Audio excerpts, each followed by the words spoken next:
Tuloy-tuloy sa mga balita. Hanggang mamaya, Quezon City tayo, meron hong dalawang lalaki ang nasakay ng motorsiklo ang patay. Makaraang bumangga sa isang pampaserong bus ang kanilang motor sa tapat ng tanggapan ng Commission on Audit sa Commonwealth Avenue. Ang mga biktima ay nakilalang sina Marieto Balgos IV at isang alias Bebeng. Ayon na rin sa mga kaibigan nitong si Ivan Garcia. Kwento ni Garcia nang galing sa isang inuman yung dalawa. Walang suot na helmet ang mga biktima at wala ring lisensya maliban doon sa student license na nakuha doon kay Balgos. Ayon naman sa konduktor ng Precious Grace Transport Bus na si Gerard Katibog, mabagal lamang yung kanilang takbo at pagrahe na sana nang biglang may kumalabog sa kanilang likuran. Hawak na ng otoridad naman ang driver ng bus na nakilalang si Ruben Bolaño para imbestigahan. Sa Quezon City pa rin, personal na dumulog sa pulisya ang manager ng isang language center matapos masalisihan na nagpanggap na aplikante. Kinilala ang biktima si Joton Punsalan, 36 anyos, residente po ng Barangay Kamuning sa lungsod. Sa pahayag ng biktima, nagpunta sa kanyang tanggapan o opisina ang hindi pa kilalang sospek at nagpanggap na mag-a-apply sa trabaho.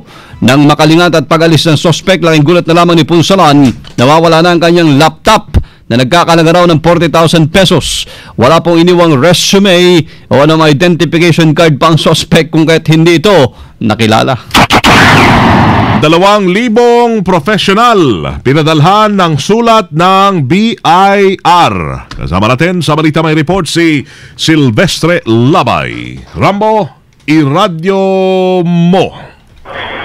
2,000 mga professionals ang pinadalhan ng sulat ng Bureau of Internal Revenue, BIR, sa lungsod ng Quezon. Ayon kay Jetro Sabariaga, Assistant Director ng Quezon City at RDO ng Novaliches, kabilang sa mga pinadalhan ay doctors, lawyers, architect, accountants at iba pang professional.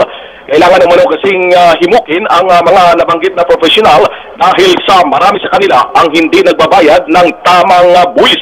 Paliwanag pa ng opisyal na hindi dapat na hintayin ng nabanggit na mga profesional gaya ng mga doktor at abogado ang deadline na Abril 15 sa paghahain ng income tax return. Hindi naman umano kasi gaya ng mga empleyado, mas maluwag ang panahon ng mga profesional para makapaghain ng kanilang ITR. Sakali umanong hindi maghain ng kanilang ITR o tamang buwis, ay hahabulin nila ang mga ito. Kasama mo sa Quezon City para sa DZXL 558. Ako si Silvestre Labay, Tatak, RMN. Isang patay mga kasama sa shooting incident dyan po sa area ng Cagayan. Live mo doon si Alwin Celering ng RMN Cagayan de Oro. Alwin, i-radyo mo. Puno ng tama ng balang isang lalaki pagbabariliin ng hindi pa nakikilalang suspect dito sa Cagayan de Oro City kahit daling araw. Nakilala ang biktima na si alias Nonoy Agustin. Itong tama sa ulo ng 45 kalibre na armas ang natamo ng biktima na siyang dahilan ng kanyang kamatayan. Puno naman ng tattoo ang katawan ng biktima ng ito'y suriin ng mga otoridad. Napag-alamang bagong laya ang biktima sa kaso nitong robbery. Hanggang ngayon ay wala pang pamilyang bumisita sa puneraryang pinagdalhan ng bangkay ng biktima. Samantala, isang fetus naman ang natagpuan ng mga otoridad kagabi sa isang liblib na lugar sa barangay Kalituan dito sa lungsod. Pinahiniwala ang lalaki ang isang 1-month-old pa lang umano na fetus na inilagay umano sa isang bote at itinapon sa gilid ng kalsada. Kaya naman, na makita ito ng mga residente ay kagad itong inireport sa mga otoridad. Ngayong araw nakatakdang ilibing ang nasabing fetus habang may pananagutan naman sa batas ang may kalagawan. Kasama mo sa DXCC Cagayan de Oro, Alwin Saliring, Tatak, RMN. DZXL Bulat Palaro. Naitala mga kasama ng Barangay Ginebra Gin Kings ang 5-game winning streak para sa PBA Commissioners Cup at tapos talunin ng Air 21 Express. Ang score po ay 90-84. Gaya ng inaasahan ng una sa kupunan ng Gin Kings ang kanilang import na si Vernon McLean na may 32 points at 11 rebounds. Tinalo naman ng Sunmig Coffee Mixers ang Talk and Text Tropang Texas sa score na 83-82. Gahibla lang kung saan ang naging jump shot ni PJ Simon ang siyang nagpanalo sa kupunan ng Mixers. Mapapanood naman sa Biyernes, April 5, 2013 ang laban sa pagitan ng Meralco Bolts at Petron Blaze Boosters sa alas 5:15 ng hapon. Susundan niya agad ang Alaska Aces kontra Rain or Shine Elasto Painters alas 7:30 ng gabi sa Smart Araneta Coliseum.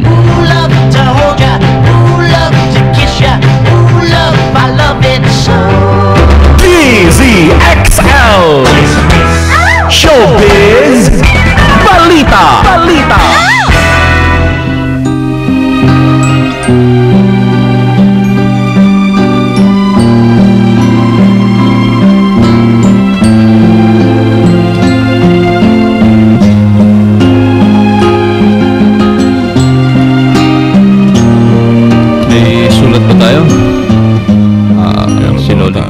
Parang may sumulat. Laban ka, Charo Santos.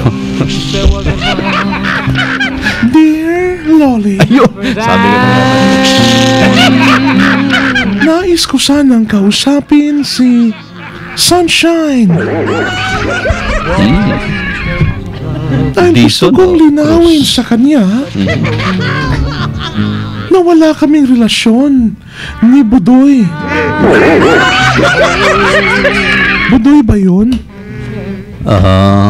Hindi. Si Cesar? Si Buboy ata. Mabuboy. Buboy. Tingnan mo. Si Gerald.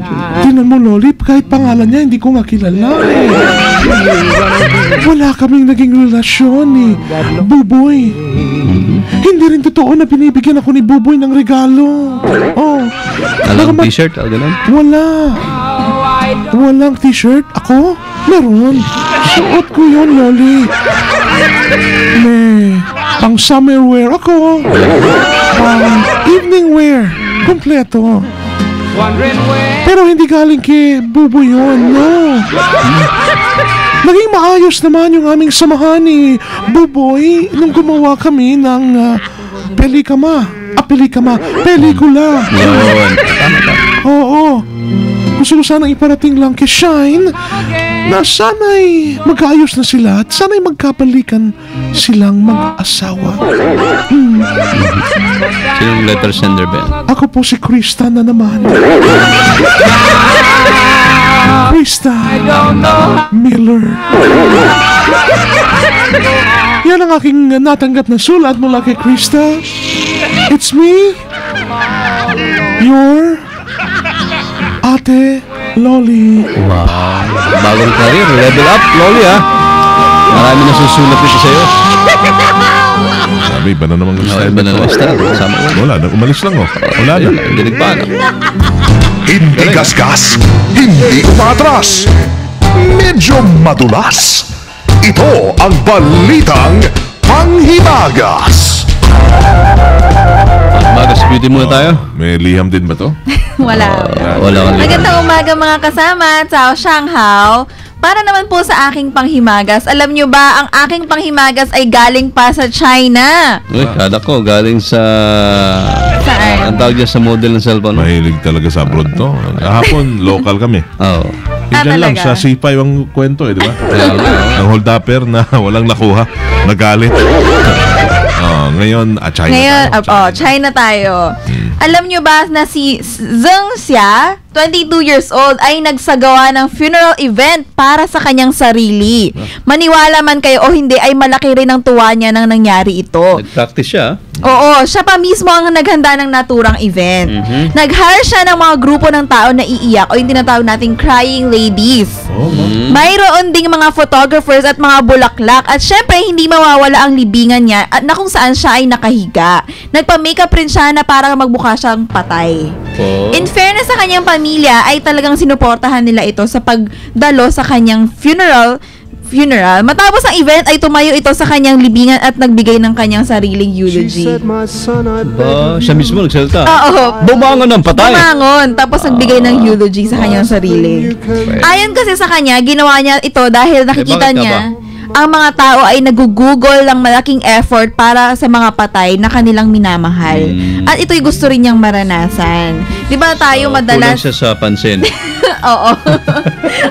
Ano yan, di ba tayo? Madalas, di ba, yung mga tao, pag malapit sa atin, hindi natin masyado na-appreciate. Pero pag wala na, tsaka natin hinahanap, Baliwala lang, di ba? Oo, pero pag wala na, tsaka lang hinahanap-hanap, ganyan. Kahapon, nawala ka. Ang dami naghanap sa kanya, kay Wala. PB.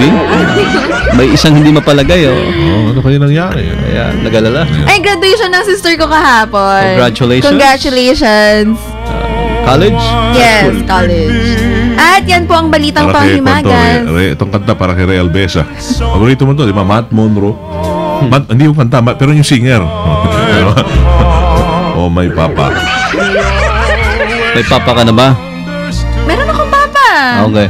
Meron na raw mga kasama. Diba? Daddy pala yung sinasabi. At yan po ang aking balitang panghimagas. Candice XL Sinwon Chongsin Washer Phoebe Tatak Armen. Made in China pa yun, ha? Oo. Kwento. DZXL Bulat Trapiko. Ito, papabol din to. Gawang Marikina. Matibay. Tibay. May kalidad. Tibay. Mga makintab. Diba yung mga sapatos sa Marikina makikintab yung mga Makikintab landa. Di ba, talaga, bay? Kasilaw Bay? yan. Kakasilaw. Di ba, bay? Bye. Bay, tama yan, bay. Kaya kinakailangan magtakip na Nang? ng salamin o kinakailangan magsuot ng Pa rin hindi masilaw. mga Pag nagtakip ka ng salamin, hindi ka makakita. dahil kung Hey, Fat Choy. masisilaw sila dahil sa tindi ng sikat ng araw sa mga oras na ito. Yan. Napakatindi ng sikat ng araw. Mainit ngayon. Mabagal na rin. Kapon, naitala raw pinakamainit 35 ba yan? Mainit lalo na ngayon iba ang temperatura ngayon ng nararamdaman namin ni El Saluda. Sarap magkape ngayon, Rambo. Sarap magkape. Oo. Nalagyan mo ng yelo. Papawisan ka talaga sa Oo. weng at body. Lalo na't binabaybay mo itong kahaba ng Aurora Boulevard.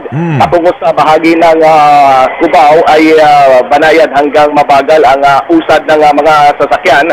Lalo na kapag dumating dyan sa 15th Avenue bago mag-Cubao ay mabagal ng usad ng mga sasakyan. Pero pagkalampas nito ay tuloy-tuloy na patungo sa Santa Mesa, patungo Espanya ang mga sasakyan. Sa kabilang linya naman, Nag-text si Rambo. Namimiss niya daw yung kwan mo, yung hindi niya maintindihan. Pwede mo daw English. at kasamang weng, Pwede mo daw English yung ibang traffic update. vehicles moving going from Cubao going to Antipolo, Cainta, moving moderately while approaching Katipunan Avenue. The vehicle moving slowly because of the intersection of the said location, while the vehicle coming from Masinag moving direction to east, moving slowly.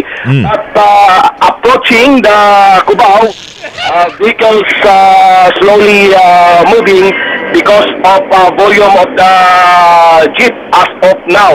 Kasamang Weng, my friend Weng and Buddy. Good thing you mentioned volume instead of kasama. Going to We don't understand that. Antipolo, sometimes vehicles moving moderately, but the problem is we cannot ignore the perennial problem of our country. Really? Yes.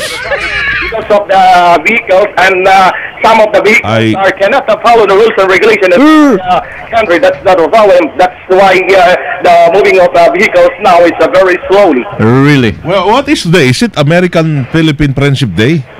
Today? Come again, kasamang Weng and Buddy. Where will I come from? No, today is it kwan ba? Kasi next week araw ng kagitingan di ba? Tama ba? Araw ng kagitingan. Ano ngayon? Meron bang significance ngayon? April 4? Ang kahalagang ito ay araw ng kagitingan. So, kinakailangan The significance of today is that Rambo is having it in English. Yes. Okay. Because The report. now, All right. Thank you. Very okay. Politician Okay, stop. So that's it for today. Stop for the music. Stop. Okay. Now the motto that is important for them to listen to. and motto for today Yes. sa mga Weng at Buddy para sa ating mga motorista at nakikinig ngayon, remove the kinks from your mind, not your hair. Ano daw? Remove the kinks from your mind, not your hair. Saan kaya nakuha yan? Tagalog? Tagalog, Sbay. Sa mga Buddy at Weng, para sa ating mga kababayan na nakikinig ngayon, mas mainam daw na tanggalin mo ang maruming bagay sa iyong kaisipan kaysa naman ang pagpapagupit ng iyong buhok, ang iyong pagtutunan ng pansin. Yun, dapat para sa'yo. Dapat hindi mo ginupit yung mga